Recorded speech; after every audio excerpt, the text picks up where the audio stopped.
पश्चिम बंगाल विधानसभा चुनाव 2026 के नतीजों में भारतीय जनता पार्टी की ऐतिहासिक जीत के बाद अब राज्य के अगले मुख्यमंत्री के चेहरे को लेकर राजनीतिक गलियारों में हलचल तेज हो गई है। लंबे समय के बाद बंगाल में सत्ता परिवर्तन की इस स्थिति ने पूरे देश का ध्यान अपनी ओर खींच लिया है कि आखिर वह कौन सा चेहरा होगा जो मुख्यमंत्री की कुर्सी संभालेगा। हालांकि इस पद की दौड़ में शुभेंदु अधिकारी, दिलीप घोष और समीक भट्टाचार्य जैसे अनुभवी नेताओं के नाम पहले से ही चर्चा में बने हुए हैं, लेकिन हालिया घटनाक्रमों में एक नया मोड़ ला दिया है। आसनसोल दक्षिण विधानसभा सीट ने रिकॉर्ड मतों के अंतर से जीत दर्ज करने वाली अग्निमित्रा पाल का नाम सबसे पहले प्रबल दावेदारों में गिना जा रहा है। अग्निमित्रा पाल को अचानक दिल्ली बुलाए जाने के फैसले से इन कयासों की ओर से अधिक मजबूती दे दी है कि पार्टी उन्हें राज्य सरकार में कोई अत्यंत महत्वपूर्ण जिम्मेदारी सौंपने की तैयारी में है। उनके राजनीतिक सफर पर नजर डालें तो 2019 में भाजपा में शामिल होने के बाद उनका ग्राफ काफी तेजी से बढ़ा।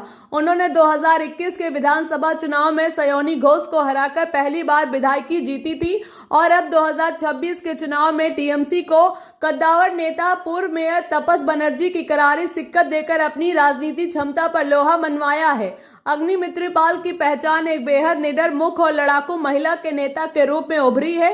उन्होंने अपने कार्यालय के दौरान अवैध बालू खनन और अतिक्रमण जैसे मुद्दों पर तत्कालीन सरकार के खिलाफ आक्रामक रुख अपनाया था।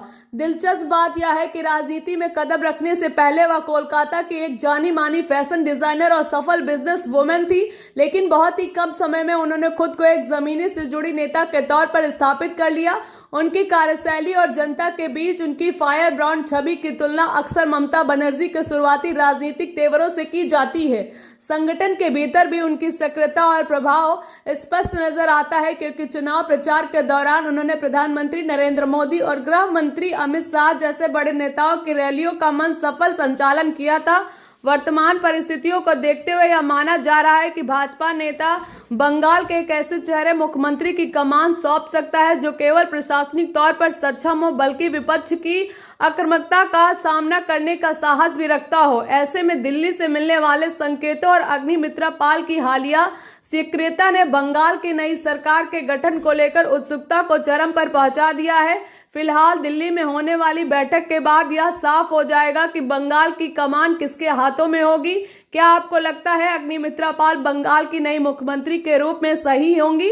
आप अपनी राय कमेंट बॉक्स में बताएं और देश दुनिया की तमाम बड़ी खबरों के लिए जुड़े रहें हमारे जीडी न्यूज नेटवर्क के साथ। यदि आपको जानकारी पसंद आए तो इस वीडियो को लाइक करें, दोस्तों के साथ शेयर करें और चैनल को सब्सक्राइब करना ना भूलें ताकि अपडेट आपसे मिलती रहे। जीडी न्यूज नेटवर्क के लिए मैं हूं अनुष्का शुक्ला। धन्यवाद। मम्मी एकदम से आ जाती हो।